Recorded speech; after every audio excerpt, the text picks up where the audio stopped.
Hello friends, മമ്മൂക്കയുടെ turbo 100 കോടി നേടിയോ?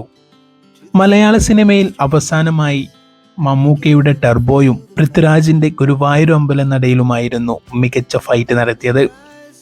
ഇപ്പോൾ കൽക്കി റിലീസ് ചെയ്തതോടെ ഈ ചിത്രങ്ങളെല്ലാം തിയേറ്ററുകളിൽ നിന്ന് എടുത്തു മാറ്റേണ്ടി വന്നു. എന്നാൽ ടർബോ ടോട്ടൽ ബിസിനസ്സായി 120 കോടിക്ക് മുകളിൽ കളക്ട് ചെയ്തിട്ടുണ്ടാവാം. OTT റിലീസിനായി ഒരുങ്ങുന്ന ടർബോയ്ക്ക് ലഭിച്ചത് 20 കോടിക്ക് മുകളിലാണ്. ഗുരുവായൂരമ്പല നടയിൽ അതിന് താഴെ സാറ്റലൈറ്റ് റേറ്റ് ആണ് ലഭിച്ചത്. ടോട്ടൽ ബിസിനസ് നോക്കുമ്പോൾ ടർബോ 100 കോടിക്ക് മുകളിൽ കളക്ട് ചെയ്തു എന്നുള്ളതിൽ ഒരു സംശയവുമില്ല. എന്നാൽ തിയേറ്റർ കളക്ഷൻ മാത്രമായി 100 കോടി നേടിയോ ചിത്രം? ഇപ്പോഴും സോഷ്യൽ മീഡിയയിൽ ആരാധകർ തമ്മിലുള്ള ഫൈറ്റ് തുടരുകയാണ്.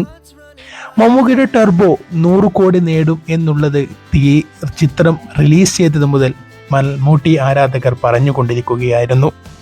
എന്നാൽ ആദ്യ ദിനത്തിലെ പ്രേക്ഷക പിന്തുണയൊക്കെ കണ്ട് 100 കോടിക്ക് മുകളിൽ കളക്ട് ചെയ്യും എന്ന പ്രതീക്ഷയായിരുന്നു. എന്നാൽ അപ്രതീക്ഷിതമായി തലവൻ എന്ന ബിജു മേനോൻ ആസിഫ് അലി ചിത്രം മികച്ച പ്രേക്ഷക പിന്തുണ നേടി മുന്നേറുകയും ഗുരുവായൂർ അമ്പലനടയിൽ എന്ന ചിത്രം തിയേറ്ററുകളിൽ ഹോൾഡ് ആവുകയും ചെയ്തതോടെ ടർബോയുടെ കളക്ഷൻ കുറഞ്ഞു. കൂടാതെ ഒരു ഭാഗത്ത് നിന്ന് വളരെ ശക്തമായ ഡീഗ്രേഡിംഗ് ആയിരുന്നു ടർബോയ്ക്കെതിരെയുള്ളത്.